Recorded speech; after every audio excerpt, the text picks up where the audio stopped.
Hello, listeners. This is Kat, and welcome back to Put Your Hands Up Podfics. This will be the continuation of Pied Piper.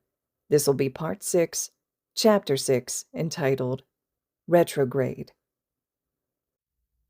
The name Piper had been floating around the underground for a while now, and he can only assume that the recently acquired Pied portion had originated from the video of him that had been circulating.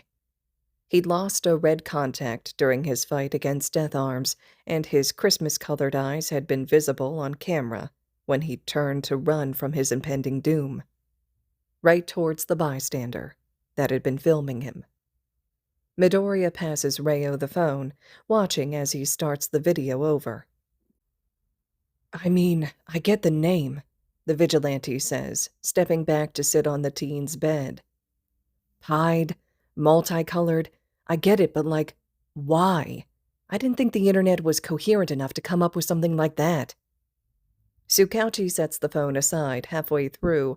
He had already watched it several times before the vigilante had arrived. He gives the younger boy a sly grin. I may have mentioned on more than a few online forums that your name already kind of resembled a certain comic book character. People seem to agree. Midoriya freezes, mouth falling open just the tiniest bit. You... It has a rather unexpected effect as well, since the name kind of draws everyone to make their own conclusions about what your quirk is. There's not much footage of you, and most online testimonials can't be proven. So there's not really any information to dispute them, Reo says before shrugging. I saw a post yesterday that was starting to go around claiming that you can control rats. It's a rather entertaining side effect, if I'm being honest. Tsukauchi's lips quirk up in a smile. It's nearly 3 a.m., and the vigilante is borderline exhausted, but when he thinks about the true origin of his name and the pipe he'd left sitting on the fire escape outside, he can't help but break into laughter, muffling the sound with his elbow. It's been 2 weeks, Tsukauchi, Midoriya laughs. What have you begun? Reo huffs a laugh of his own, eyes crinkling at the corners. You'd be surprised at my online influence. The 15-year-old falls back into the bed, staring at the ceiling as they fall into a comfortable silence, and Tsukauchi goes back to working on a voice modulator he'd started on for class. It's a peaceful moment. The two sharing the same space, the same air, with no need for forced communication or small talk. The clinking of metal fills the silence, and the thoughts in Reo's head swirl. Piper had come limping back into his room less than 30 minutes ago. No serious injuries this time, but he'd had a few bruises to add to his collection. The 17-year-old tries to shut down the train of thought he'd been dragged into, tries to pull the emergency brake, but the thoughts surge forward like a flood, filling him with questions. He reaches a hand up, grasping for the surface, but he only takes hold of more water, more questions. Here, beneath the floodwaters, his lungs burn, begging for air, for answers. Piper. Tsukauchi sets down the piece he's working on, slowly turning around. His voice takes on a tone that's almost strangled, as if he's trying to hold himself back in a way that Midoriya had never been privy to. Why'd you decide to become a vigilante? Midoriya freezes, caught off guard. Reo doesn't say anything more. He doesn't push for answers or demand anything from the boy. Izuku should have expected it, really. Then again, maybe he had, and he'd simply been denying the inevitable. The 17-year-old had stitched up the vigilante numerous times by now. He deserved to know why Piper existed, deserved to know why he went out piling up wounds like he did. Tsukauchi deserved to know the meaning behind the injuries he treated. Midoriya slowly sits up, head bowing over his knees, studying the lines of his hands. It's the only way I can save people. Izuku answers quietly, before realizing his mistake. quickly backtracking. I mean, obviously there are other professions that allow you to save people, but to be able to save people. His voice gets quiet again. This is the only way. In his mind, the caustic voice returns, dripping absinthe words that the 15-year-old tries desperately to drown out. Tsukauchi doesn't say anything, letting the boy collect himself. I tried the legal way, he says, swallowing around the lump in his throat. Tried applying for a hero course, but He trails off, bile rising. I'm quirkless. His eyes burn, and it takes all the 15-year-old has not to let tears start slipping down his face.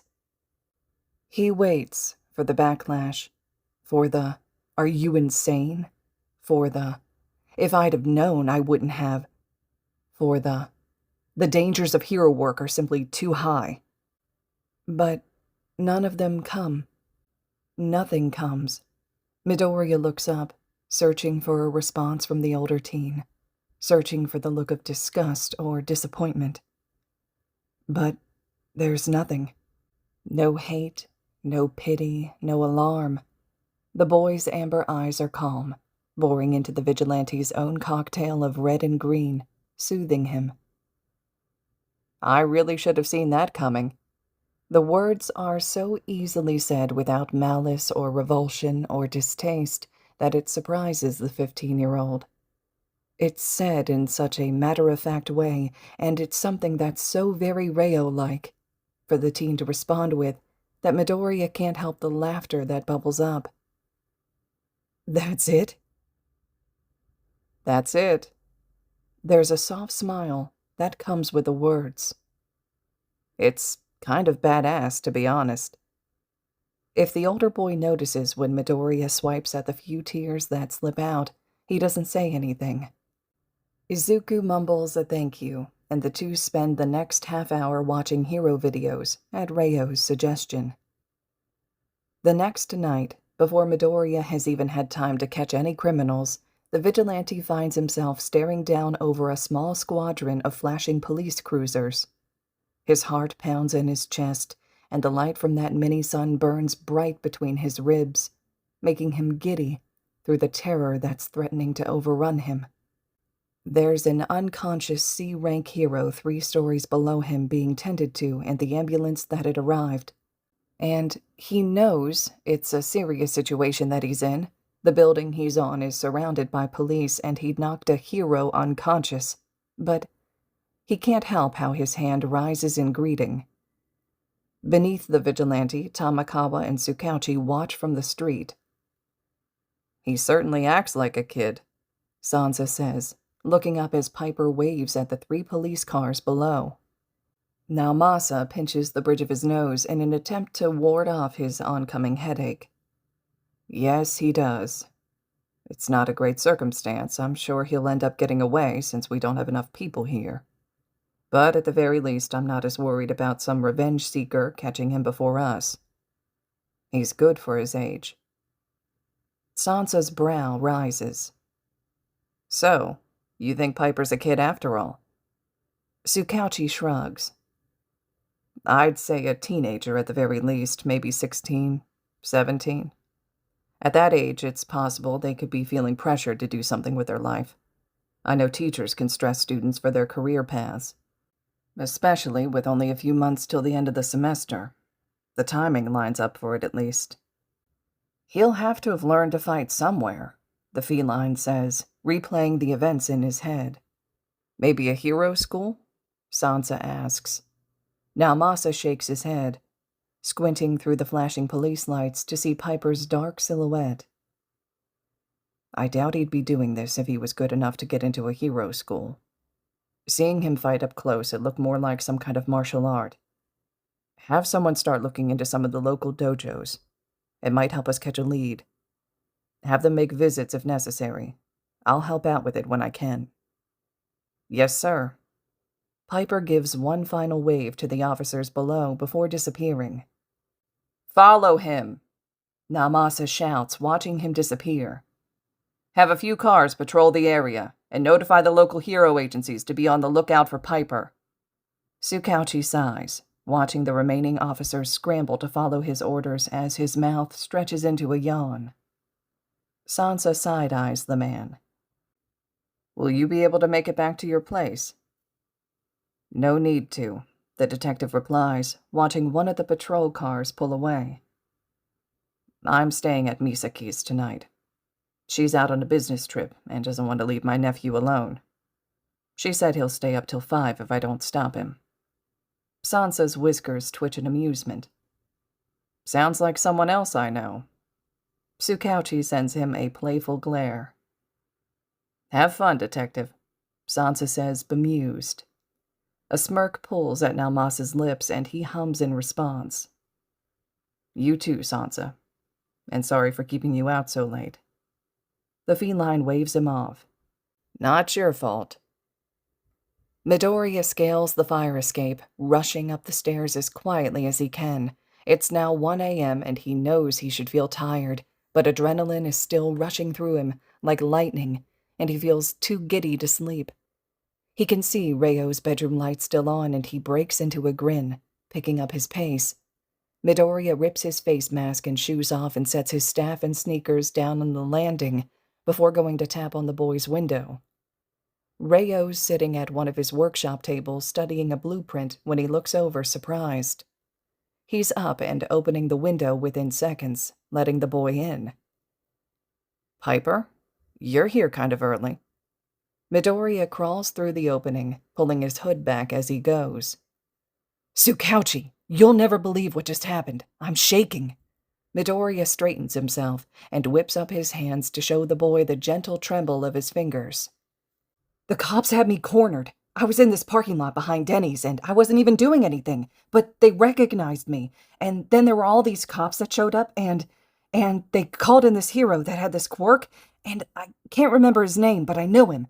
He knows martial arts, and he dual-wielded—" Reio claps his hands down on the younger boy's shoulders with a laugh. "Slow down there, speedster. I lost you at the cops cornered me." Izuku takes in a deep breath, trying to steady his heart rate. "I got away." There's a grin that blooms across his face. "I got away." The boy is basically vibrating in place. "How the hell did I get away?" "And you came all this way just to tell me this?" "I was close by, and knowing you, I figured you'd still be awake working on something." Midoriya makes his way towards the forgotten blueprints, still giddy but very obviously trying to calm himself down. "What are you working on?" Reio laughs, accepting the change in subject. "After yesterday, I took the liberty to come up with a few ideas for some gear you could use. I figured they might help you at some point." Midoriya opens his mouth to respond, but is quickly stopped when Reio raises a hand. "Before you say anything, I want to tell you this. In about 5 minutes, you'll probably come to the sudden realization that me doing this for you would make me your accomplice, which is, as you know, illegal. So I'm going to go ahead and say this. I understand what I'm getting myself into, and I want you to know that I believe you won't rat me out or anything if you get caught. As strange as it is, I trust you, Piper." The stars in Izuku's eyes flare to life, and while they radiate only a fraction of the light that burns in his chest, it's enough to convey to Reio what this means to him. "Midoriya," the boy says, chest welling with an indescribable emotion. "My name's Midoriya." Reio can only grin as he pulls a few blueprints from a stack on his desk. "All right then, Midoriya. What do you say about these? I was thinking you could use more than just a staff, and since you're obviously running from heroes and stuff a lot now, I figured some sort of smoke bombs would be a necessity." Naomasa lets out a tired sigh as he steps out of the apartment complex's elevator, dragging a spare key from his pocket. All the lights are off when he unlocks the door, save the thin stream seeping out from his nephew's room. The man slips off his shoes and coat, setting them on the entry bench. "Reio, it may be the weekend, but 2 a.m. is pushing it." There's a loud clatter from the room, like something falling, and a muffled yelp that sounds distinctly unlike Rayo. Naomasa frowns, walking towards the door. Just before he manages to get there, there's a thump, and Rayo rips open the door, socked feet scrambling for purchase on the wooden floors. Oji-san, you scared me. Mom didn't say you were coming. The boy's voice is a higher decibel than usual, and sweat beads at his brow. Naomasa stares the boy down. He's obviously disheveled, worried about the man finding something. Rayo, is there a girl over? The teen's eyes get comically wide. Absolutely not. Truth. Rayo recognizes the approaching danger and starts speaking again before the man can ask another question. I was just talking to a friend about some new projects. Are they here? Rayo's eyes zip to something in his room before bouncing back again. No. The word sounds more like a question than an answer. Truth. The man's brow rises, too tired to properly berate the boy. Did they just slip out the window? Rayo's teeth dig into his lower lip. I'd prefer not to answer that. The detective huffs out a tired sigh before turning away. If they're not staying the night, make sure they get home safe, Rayo. Tsukauchi deflates, letting out a relieved sigh. Yes, sir. Midoriya curses, scrambling down the fire escape, shoes in one hand and staff in the other.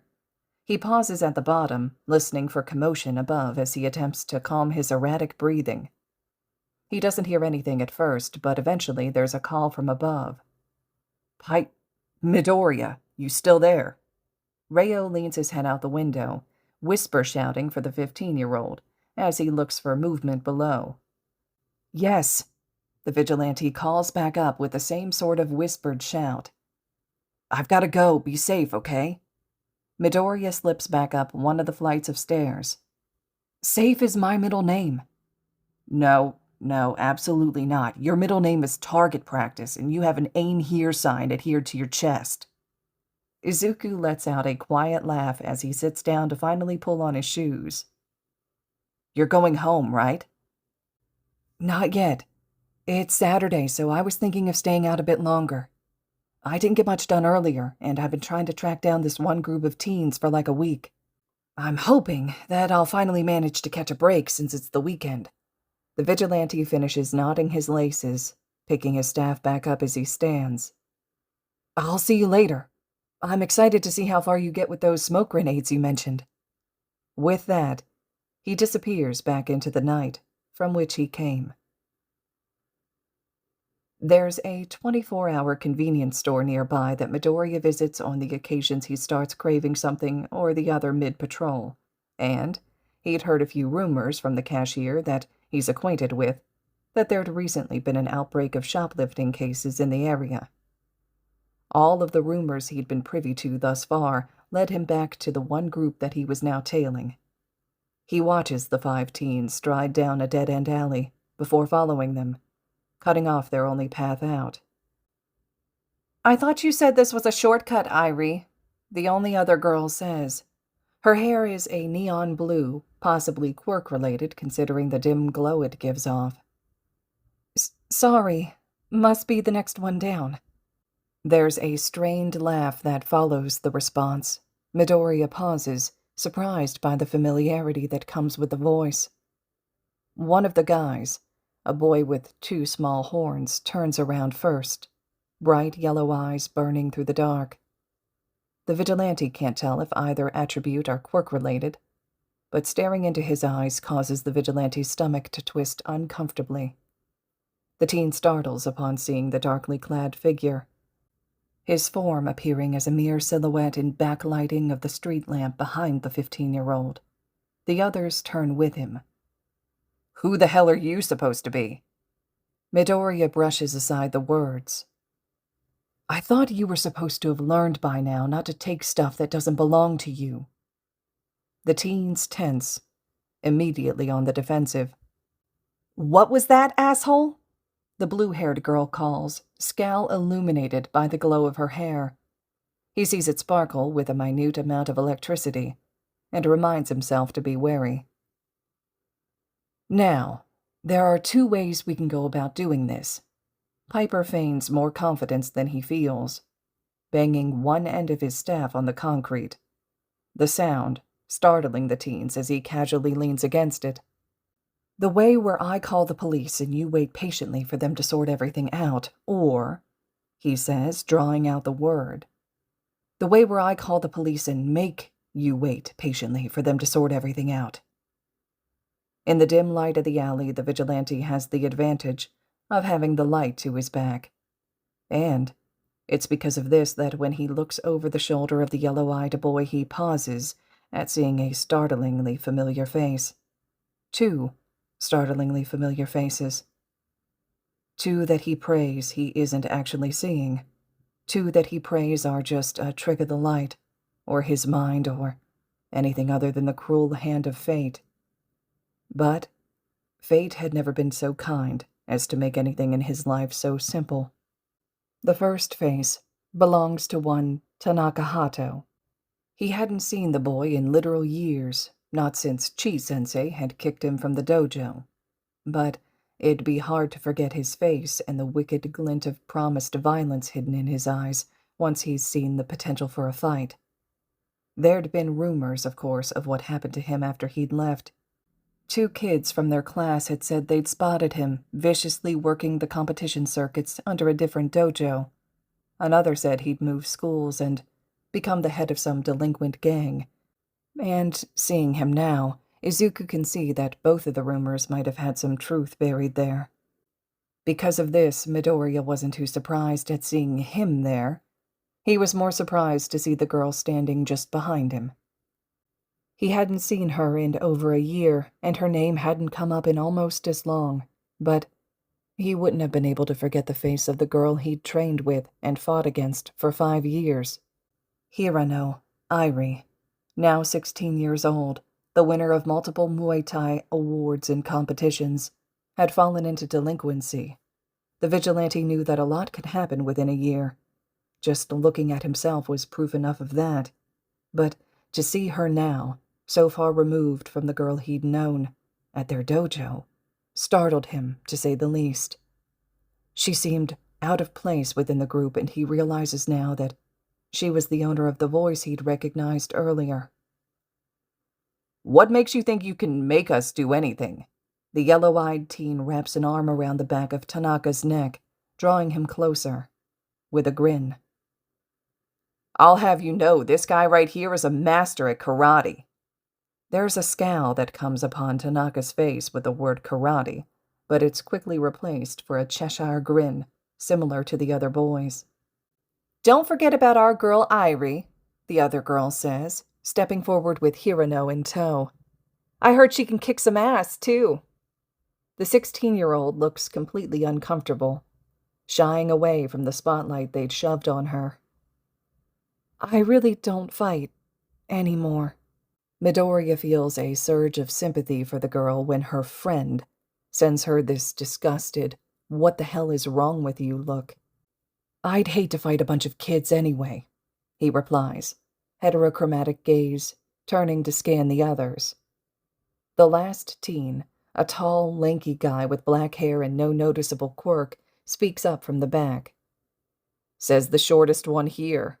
He flashes a smug grin at the vigilante, and in the dim lighting, Midoriya can see the glint of shark-like teeth in his mouth. "My quirk lets me smell emotions," he hisses, "and you reek of fear and false confidence." "Tell him, Shimaru." Piper doesn't let the words faze him, can't let them faze him. He knows he's scared, knows that his vigilante persona oozes confidence that he doesn't have during the day. So, instead, he uses the words to his advantage. "He's probably a type of empath, then. Non-offensive, but watch out for his teeth. The girl has some type of electrical quirk, so I'll need to be wary of getting too close. I shouldn't have to worry about Tanaka's quirk. More his physical abilities, and I doubt that Hirano will even try to fight unless I attack her first." His eyes dart back towards the front man, and When he catches the teen's gaze, he feels his stomach twist again, a sudden irrational fear coiling his stomach in knots. Emotional manipulation? Midoriya swallows around his gradually growing fear. Possibly an emotional amplifier.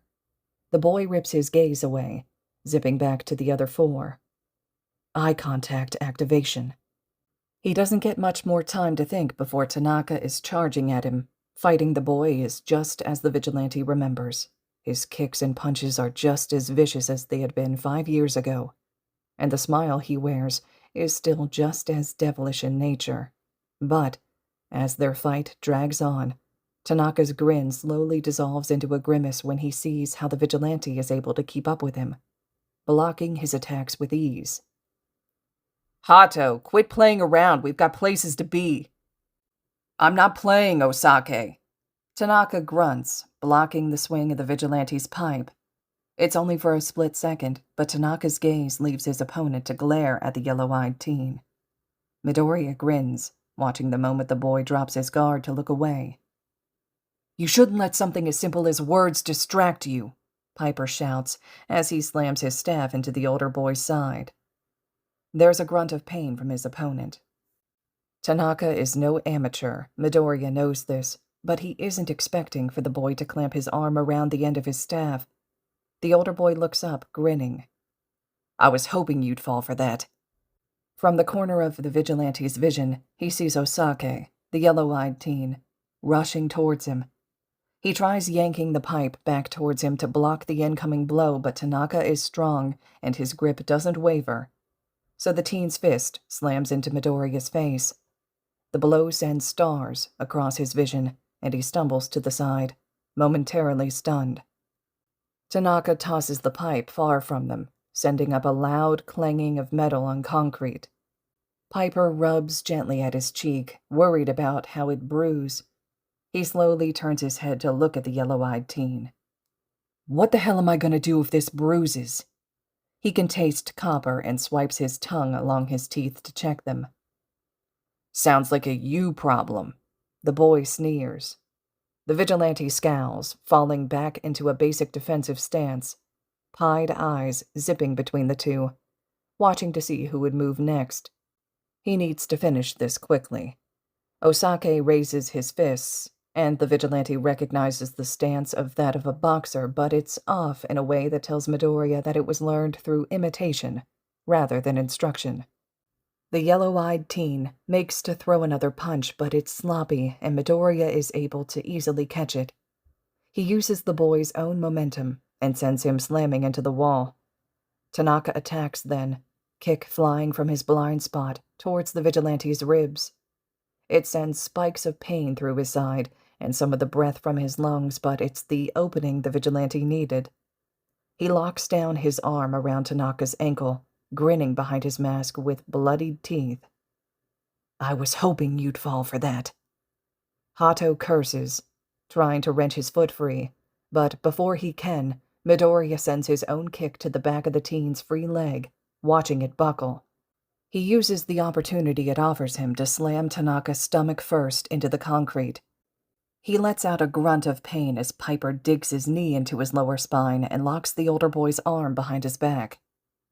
Stay down, the vigilante murmurs. Tanaka used his free hand to take an awkward swing at the 15-year-old. Like hell, asshole!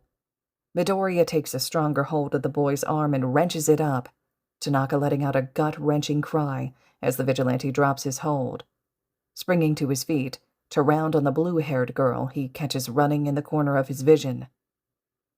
I said stay down!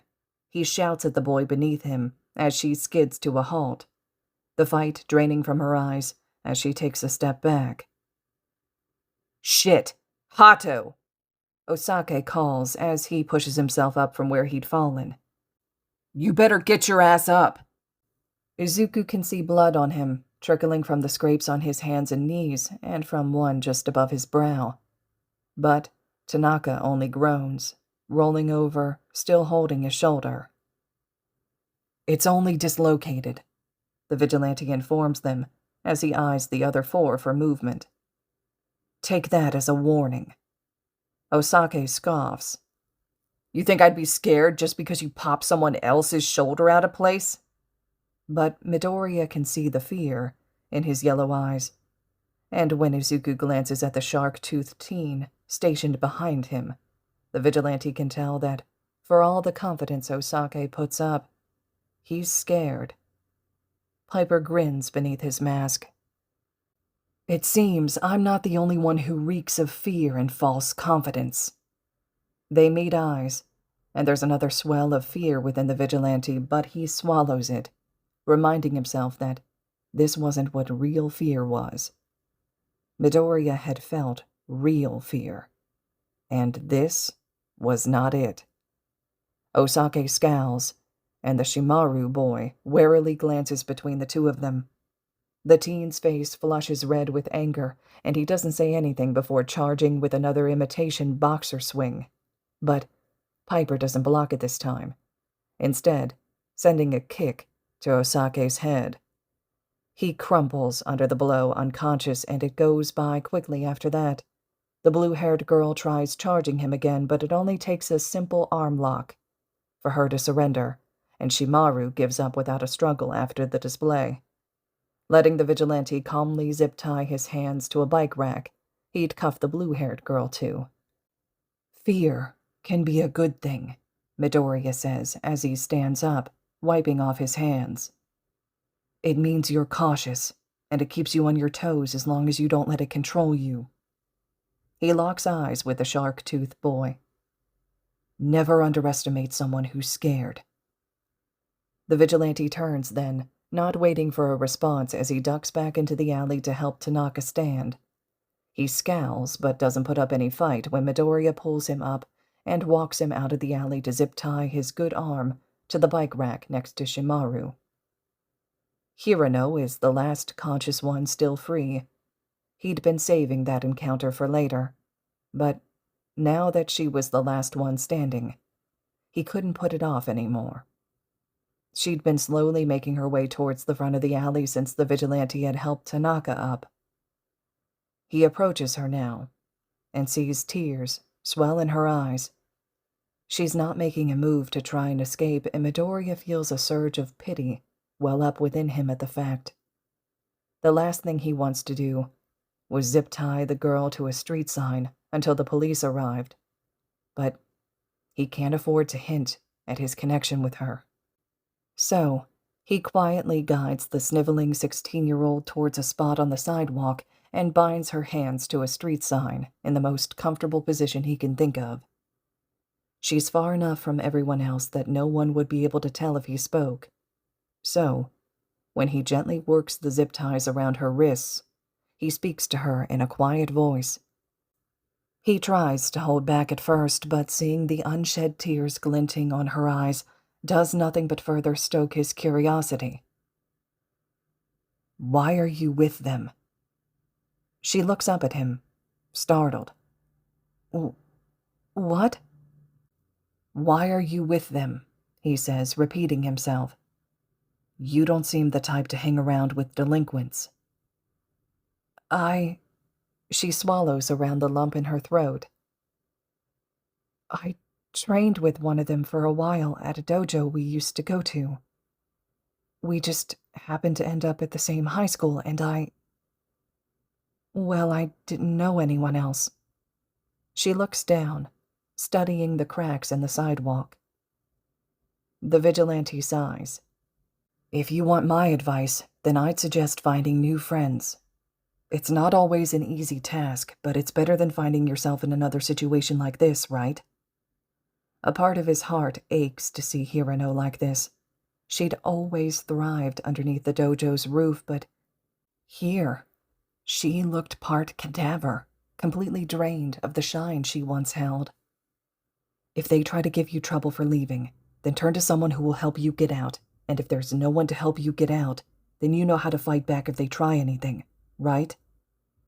She nods, a few tears falling onto the pavement. You'll be fine. When the police get here, just tell them the truth. They'll believe you, I promise. He finishes with the zip ties and pushes himself back up, distancing himself from her. Damn it! Let us go, asshole! The blue-haired girl shouts from where he tied her. I'm afraid the name's Piper, not asshole. Midoriya lets out a tired sigh. I don't care who the hell you are. We weren't doing anything wrong. The vigilante swipes at the sweat on his forehead, turning towards the teen. Attempted assault, illegal quirk usage, and oh, he exclaims towards the girl. I've been hearing rumors about a group of kids running around the area, shoplifting from a bunch of stores. They've all been noticing a suspicious occurrence with their surveillance equipment just before a few things disappear without a trace. The work of a quirk, I'd assume. And what does that have to do with us? Tanaka calls from beside the girl. Obviously, because it was you guys who set up this whole traveling magic show. The vigilante sneers. There's a bitter taste in the back of his throat when he sees Hirano's downtrodden face from the corner of his eyes. I assume it's the work of the electrical quirk among you, he says, eyeing the girl's sparking blue hair. I'll let the police figure out the details for themselves. Whoever it is will probably end up taking a majority of the fall, unlicensed quirk usage and all that. A bona fide villain for sure. So the rest of you shouldn't worry too much. The boy walks back into the alley, slipping a phone off of Osake and pulling up the emergency tab on the lock screen and dialing 110. He can see the blue-haired start fidgeting as he presses the phone to his ear. He smirks at the nervous look she's donned since his little villain spiel. Hi there, Piper here. I've got a group of 5 teens sitting outside the Onodera bathhouse, Igusa district, Block 26, Building 16. There's been a string of shoplifting cases in the area, involving the use of an electrical quirk. I believe they're in possession of several stolen items at the moment, so I think you'll find that they're the ones behind it. Midoriya glances back over at the kids. You'll need at least 3 patrol cars, maybe one of those police vans I see from time to time. Your precinct has a van, right? Either way, they'll be here waiting. 1 is unconscious and 4 are tied up. 1 also has a dislocated shoulder, so I'd dispatch an ambulance or 2 as well. Thanks. The vigilante picks up his staff and retreats to a nearby rooftop, watching the 5 to make sure there are no successful escape attempts before the police arrive. In the distance, he can see police lights flashing and sirens wailing. All right, listeners, this concludes Chapter 6 of Pied Piper. Chapter 7 will be up next. I'd love to hear the thoughts and reactions you had to this chapter, as there were a lot of reveals in this one. We get Izuku sharing his name and quirk status with Reo as the two of them have developed more trust, and also we've learned officially what the relationship is between Reo and Naomasa as they both share the name Tsukauchi, and that is uncle and nephew. So interesting that Izuku's confidant, the person that he's turned to and found seemingly from fate, is the nephew of the man who is hunting him down. So awesome dynamics, one of the reasons I love this fanfic. I'd love to hear from you, though, what you're thinking, your thoughts, your reactions. Please put them in the comments below for me. Of course, as a reminder, the fic is located over on AO3, so you can always slide over leaving comments, kudos, and support to the original author as well. I'm sure it would be much appreciated. And as always, thank you all so much for listening.